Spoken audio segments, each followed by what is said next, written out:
मरने की चिंता क्यों करें हम? मरना तो हर व्यक्ति को है।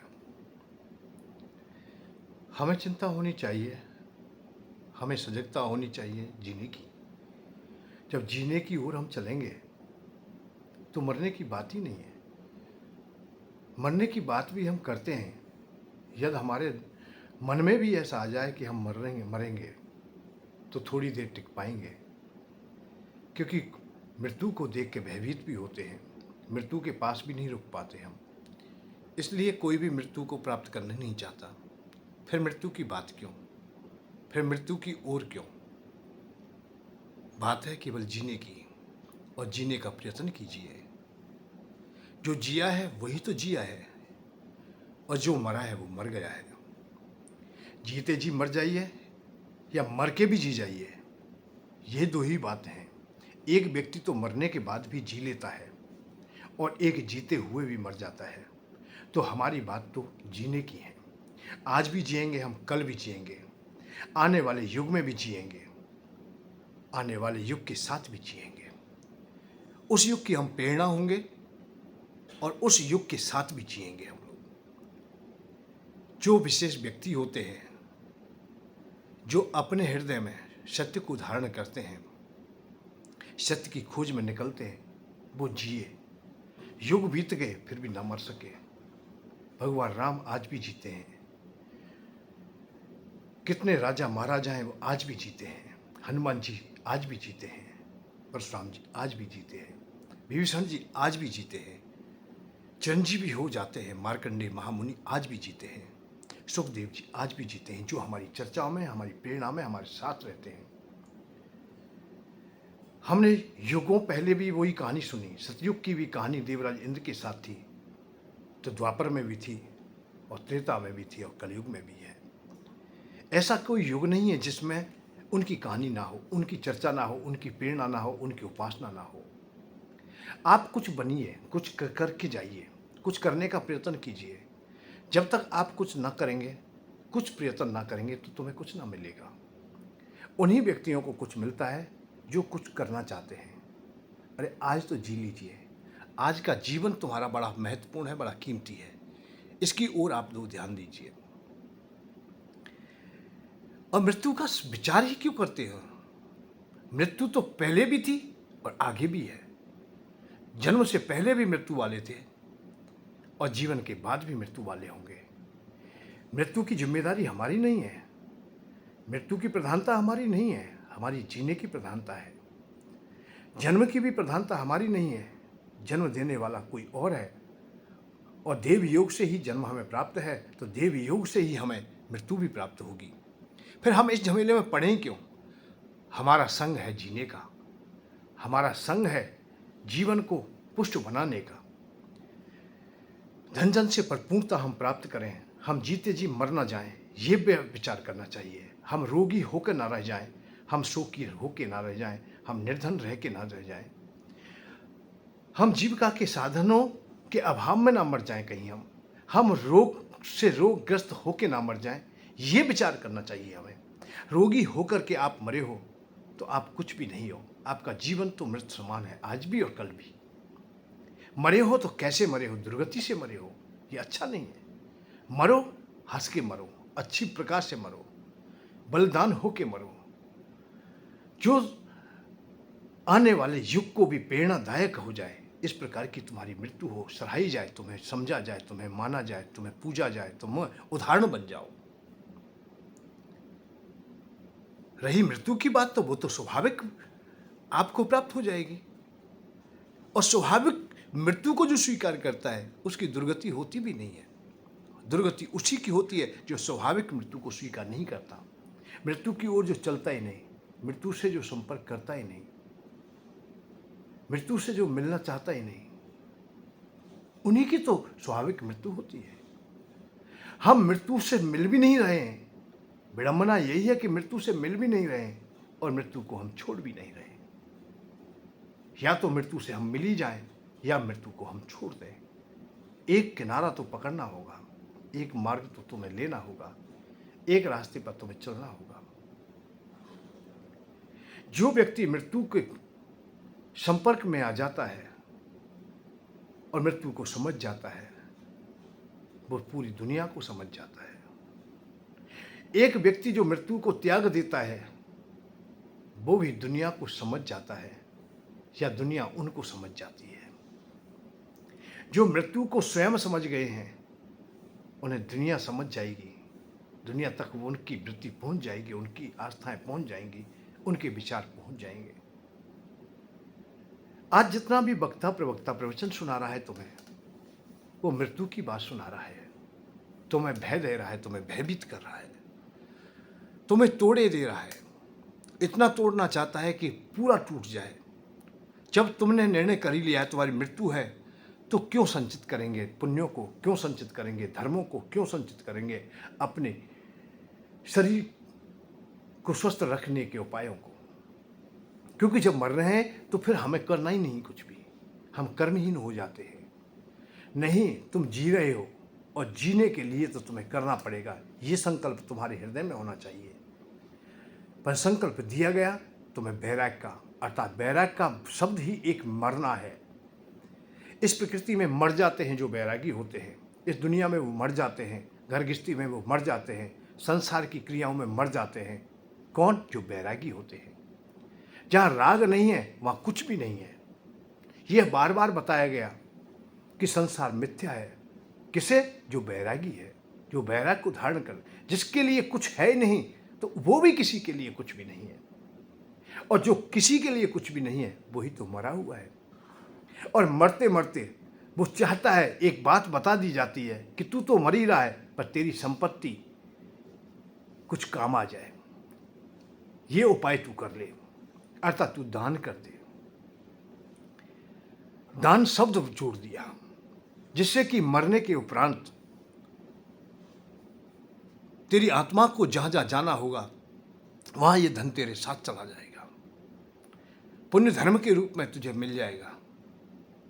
यहां तो सुख की कामना की नहीं, यहां सुख देने की बात बताई नहीं। और मरने के बाद जब शरीर हमारे पास नहीं था, जिसे भोजन नहीं चाहिए था, जिसे जल नहीं चाहिए था, जिसके सामने कोई भी व्यवस्था नहीं थी, अतः कर्म करने की भी शक्ति उसकी छिन गई थी, उस समय हमें सुखी होने की बात कही। जिस समय हमें भोजन चाहिए था, उस समय हम उपवास बताया गया। जिस समय हमें भूख प्यास लग रही थी, उस समय हमें भोजन से वंचित किया गया था। उस समय हमें उपवास बताया, उस समय हमें व्रत बताया, उस समय हमें त्याग की परिभाषाएं बताई। यही एक विडंबना है। जब हमें चाहिए था संसार, तो संसार से विरक्त कर दिए, और जब हम संसार से विरक्त हो गए तो हमारे पीछे संसार को छोड़ दिया। मरने के बाद तुम संसार बनाना, मर जाए स्वर्ग चले जाए तो अप्सराओं का संग करना। यहाँ जीते जी अपने पत्नी का संग जब हम कर रहे थे तो उससे कहा गया कि स्त्रियों का संग तो नरक में ले जाने वाला है, पर स्वर्ग में स्त्रियों का संग स्वर्ग देता है। ये बड़ी विचित्र अवस्था है। भाई, स्त्री तो स्वर्ग में भी स्त्री है और मृत्युलोक में भी स्त्री है। हम घर गृहस्थी में हम अपनी पत्नी को देखते हैं, क्या वो स्त्री नहीं है? अरे वो भी हमारी अप्सरा ही है। क्यों ना हम उसी के आज हो जाए, क्यों ना हम स्वर्गवासी हो जाए, क्यों ना हम पत्नी का आदर करें, क्यों ना पत्नी का संग करें। पत्नी हमारी दुख पाए और हम अप्सराओं की कामना करें।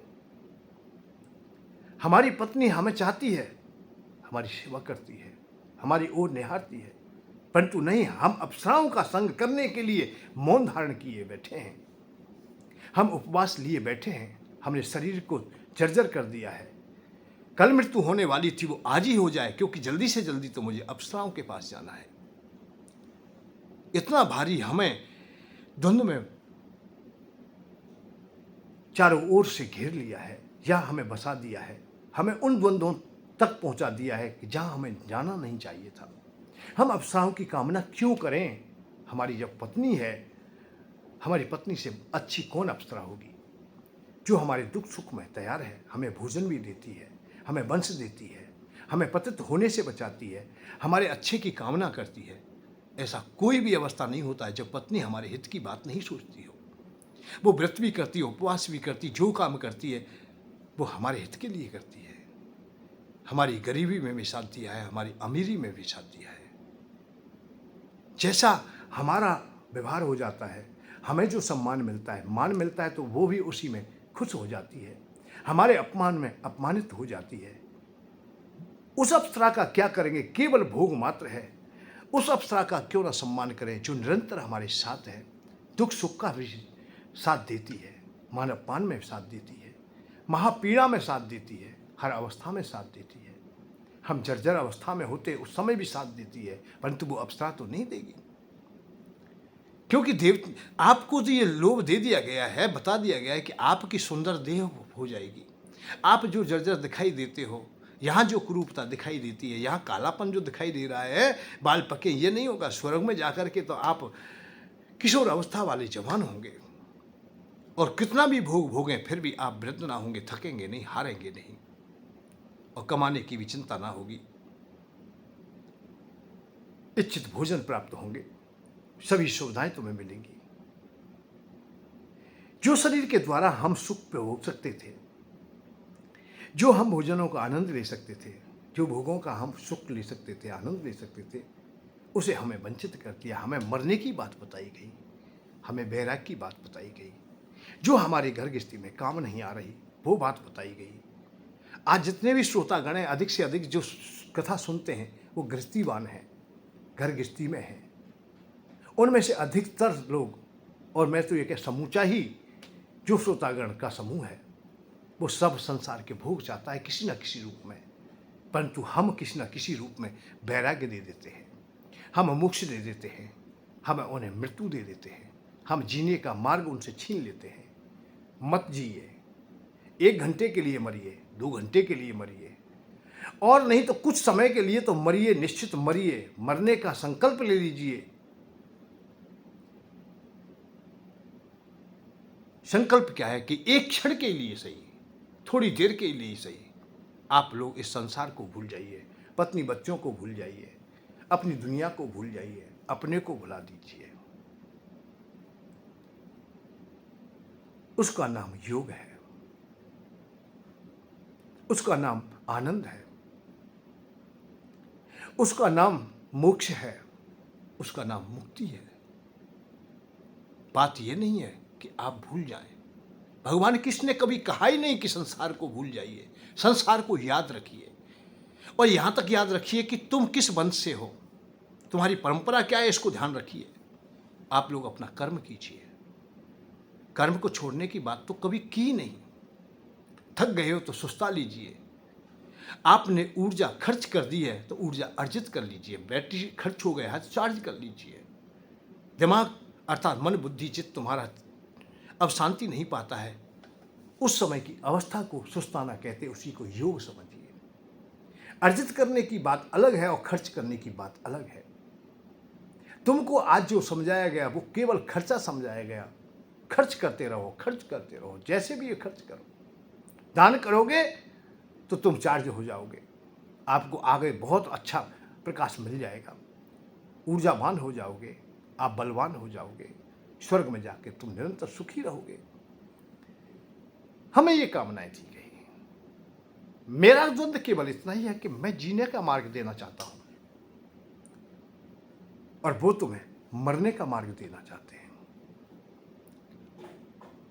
परंतु वो खुद मरना नहीं चाहते। वो त्याग की बात तो बताते हैं पर त्याग लेना नहीं चाहते, मोक्ष की बात बताते हैं पर मोक्ष चाहिए नहीं उन्हें। दुख इस बात का है, जो मोक्ष की बात कर रहा है मोक्ष नहीं लेता, बैराग की बात बताता है बैराग्य नहीं लेता, त्याग की बात बताता है त्यागी नहीं होता, ब्रह्मचर्य की बात बताता है ब्रह्मचारी नहीं होता। यदि ऐसा होता तो इतने इतने बड़े आश्रमों का निर्माण कैसे हो जाता।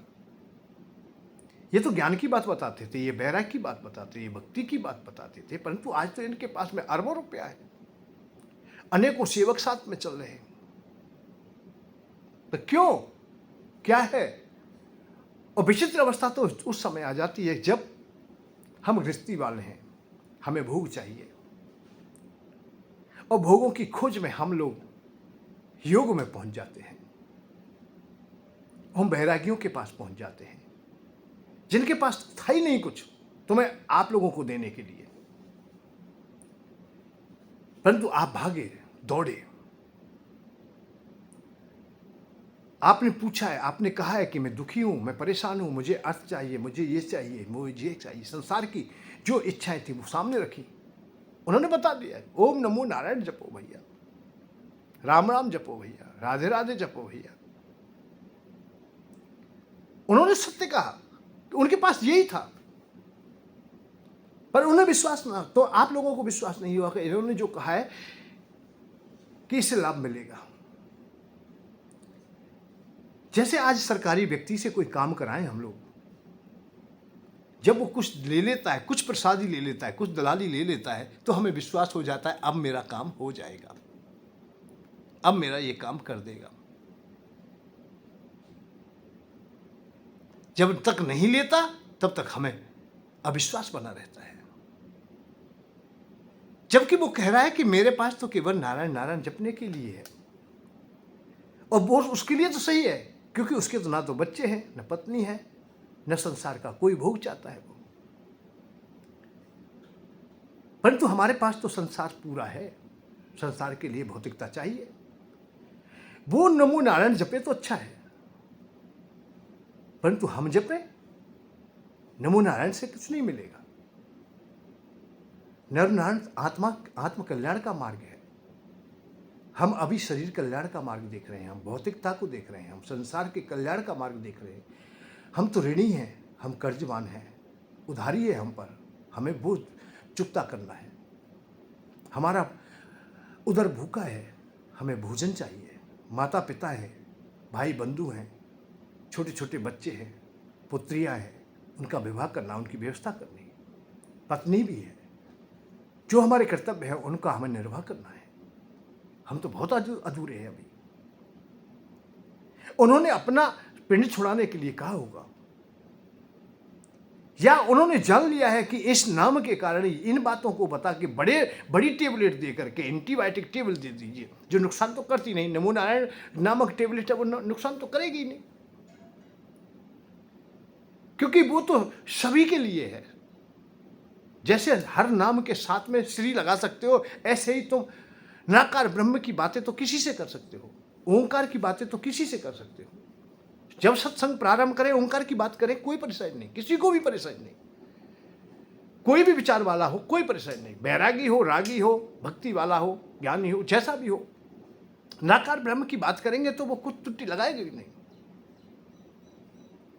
परंतु हमें संतोष तब होगा जब कुछ ले लेगा, इसलिए हमने उसे दे दिया और देते चले गए और वो लेता चला गया। उसे भी मालूम हो गया है तू बैराग की बात बता, दान की बात बता। हमने बड़े बड़े वक्ता देखे, आसाराम जी केवल दान की ही बात करते रहे, गुरु और दान की बात, गुरु और दान की बात। इसलिए करोड़ों शिष्य बना लिए और करोड़ों की संपत्ति को इकट्ठी कर दी। ये दो ही काम किए उन्होंने, गुरु बनाओ और दान करो। दान कल्याण करेगा और गुरु के बगैर उद्धार नहीं है।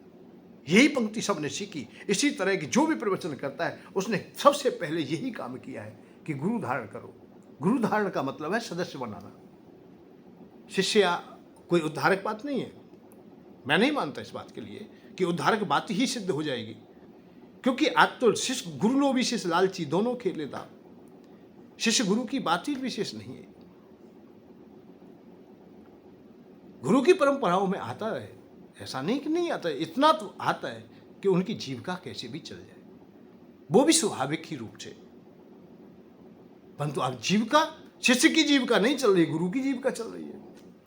जो दुखी था, जो तुम्हारे पास में गया था, उसने तो कुछ ना कुछ दे दिया। उससे ज्यादा महादानी कौन होगा, पर तुमसे ज्यादा कंजूस कौन होगा कि इतना करोड़ों कमा करने के बाद भी तुम्हारा पेट नहीं भरा, फिर भी मांग रहे हो, फिर भी तुम चाह रहे हो। और वो भूखा है, खूब पता है तुम्हें। और जो कमजोर शिष्य है उसे घुसने भी नहीं देते हैं, उसे पूछते भी नहीं है, जबकि अरबों कमा लिया है फिर भी नहीं। अब तो कम से कम कोई बात, अब तो समान समझ रहे हैं, सबको समान आदर दे दे, सबको बिठा ले, ना बिठा पा रहे। आशीर्वाद की झड़ी भी उसी के साथ है जो पैसे वाला है, जो आज भी दे रहा है। जो निर्धन है उससे कोई बात नहीं कर रहा है, ना कोई पूछ रहा है, ना कोई चर्चा कर रहा है। पर धन्यवाद उस निर्धन को मैं फिर भी दूंगा जिस पर था नहीं, कर्जा भी है, उधारी भी है, फिर भी कुछ ना कुछ दे दिया, कर्जा करके भी दे दिया है। अब ये सामर्थ्य कहाँ से आई, ये अलग बात है कि उसमें ये सामर्थ्य पैदा कैसे हो गई। हाँ, ये सामर्थ्य उनके गुरु ने ही पैदा कर दी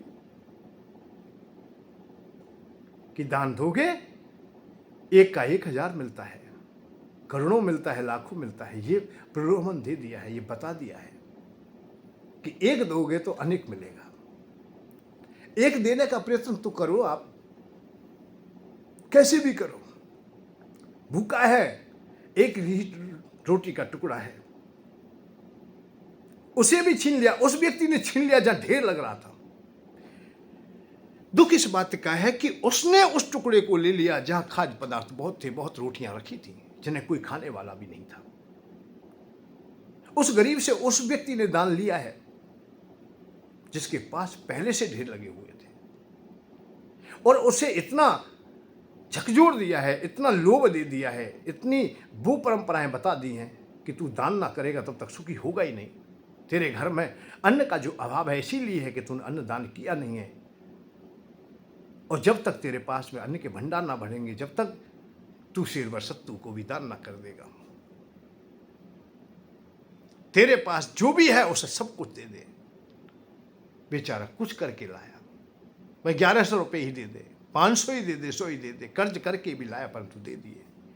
हजारों का लाभ, हजारों का उस पर कर्जा है, उधारी है, उसकी उसने चिंता ना की, क्योंकि 1000 का कर्ज है, मुझे लाख मिलेगा, 100 का, 90,000 का मुझे फायदा हो जाएगा, 99,000 का मुझे फायदा होगा। ये विचार कर लिया अपने हृदय में,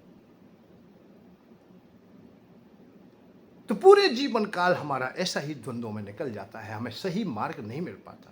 सही मार्ग मिलता जब देवताओं की उपासना करते हैं। जिन देवताओं के पास तुम जाना चाहते हो उन देवताओं को अपने यहाँ बुलाइए, तुम्हारे घर में निरंतर वास करें। अरे आप किसी के घर में वास करोगे, रहोगे, तब सुखी रहोगे कि तुम्हारे घर में कोई रहे। अरे हमारे पास आ जाए कोई, हम किसी के यहाँ नौकर हों या हमारे घर में नौकर हों। इसी उदाहरण को जान लीजिए। देवताओं को मृत्यु लोक में यहीं बुलाइए, अपने यहाँ बुलाइए, इसी लोक में बुलाइए। धन चाहिए तो धन के देवता को बुलाइए, स्वास्थ्य चाहिए स्वास्थ्य के देवता को बुलाइए, जल चाहिए तो जल के देवता को बुलाइए। जिस देवता की उपासना करना चाहते हो, ये सतयुग में होता था, ये त्रेता में होता था, ये द्वापर में होता था, पर कलयुग में केवल वैराग्य की ही बातें बताई जाती हैं। यही दुख का कारण है। स्वास्थ्य अच्छा चाहिए, धन्वंतरी जी की पूजा कीजिए। आप धन्वंतरी देवता की पूजा करोगे अर्थात भगवान की पूजा करोगे। धन्वंतरी विष्णु भगवान का ही कई अवतार है, नारायण के अवतार हैं, 24 अवतारों में आते हैं। जो तुम निराकार ब्रह्म की उपासना करते हो वो धन्वंतरी की उपासना करके तुम्हें दोनों रास्ते मिल जाएंगे। यहाँ भी सुख मिल जाएगा और वहाँ भी सुख मिल जाएगा। कुबेर जी की उपासना करो, धन पुष्ट हो जाएगा। जितने भी सारे द्वंद्व हैं संसार के, वो धन में समाये हुए हैं। धन के अभाव में जितने द्वंद्व हैं, जितने भाव में नहीं है। होने पर जितने पीड़ा नहीं है, ना होने पर जितनी है। 80 करोड़ व्यक्ति निर्धनता के कारण हाथ पसारे हुए गली गली में खड़े हुए हैं। जब सरकार की ओर से खैरात बढ़ती है तो भाग जाते हैं, दौड़ पड़ते हैं, गिरते हैं, मरते हैं, पर जैसे भी ये खैरात हमें प्राप्त हो। इसका कारण क्या है? क्योंकि धन का अभाव है। मन बुद्धि चित्त पर बैठ चुका है। आज हमारे पास धन होते हुए भी, अन्न होते हुए भी, फिर भी हम अन्न की ओर भाग देते हैं, क्योंकि हम टूटे पड़े हैं, हम भूखे पड़े हैं। वर्षों बीत गए हैं, पीढ़ी पीढ़ी निकल गई हैं। कितने जन्म गंवा दिए हमारे पूर्वजों ने उस निर्धनता में। इसलिए हमारे खून के हर हर कतरा में वो लोभ समा गया है, चाह समा गई है, भूख समा गई है। उसे हम पूरा करना चाहते हैं। निर्धनता को दूर कीजिए। ये दूर तब होगा जब देवताओं की कृपा होगी। भगवान की कृपा देवताओं पर है, देवताओं की कृपा आप पर हो, तभी चलेगा। ये शरीर देवताओं की द्वारा रचना है। शरीर में जितनी भी रचना की गई है वो देवताओं के द्वारा है। हर अंग का देवता है, हर व्यवस्था का देवता है, हर भोज्य पदार्थ का देवता है, हर आवश्यकता का देवता है। अर्जुन को पशु अस्त्र की आवश्यकता पड़ती है तो शंकर भगवान को ही श्रवण करते हैं। विजय की कामना से माँ दुर्गा की उपासना करते हैं। दिव्य अस्त्रों की जब इच्छाएं रहीं तो सबसे पहले उन्होंने देवराज इंद्र की उपासना की, उनसे दिव्य अस्त्र प्राप्त किए। अच्छे घर की आवश्यकताएं रही